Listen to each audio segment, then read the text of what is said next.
Presiden terpilih Prabowo Subianto disebut segera menemui Ketua Umum PDIP Megawati Soekarnoputri. Demikian disampaikan Sekjen Gerindra Ahmad Muzani dilansir dari tribunnews.com. Muzani juga mengaku senang mendengar pernyataan kubu PDIP yang menyatakan partai berlambang bantai itu tidak punya masalah dengan Prabowo. Begitu pula sebaliknya, Gerindra tidak pernah punya beban dan masalah dengan PDIP maupun Megawati. Karena itu, kata Muzani, pertemuan Prabowo dan Megawati hanya tinggal menunggu waktu.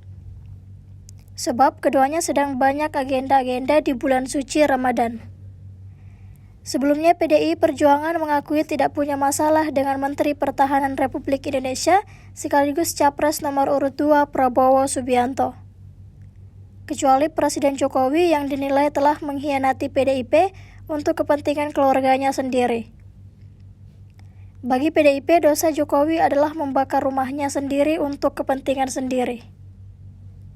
PDIP bisa saja menjalin hubungan dan komunikasi dengan Prabowo, namun PDIP sudah menutup pintu untuk berkomunikasi dengan Presiden Jokowi.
Download Tribun X sekarang, menghadirkan lokal menjadi Indonesia.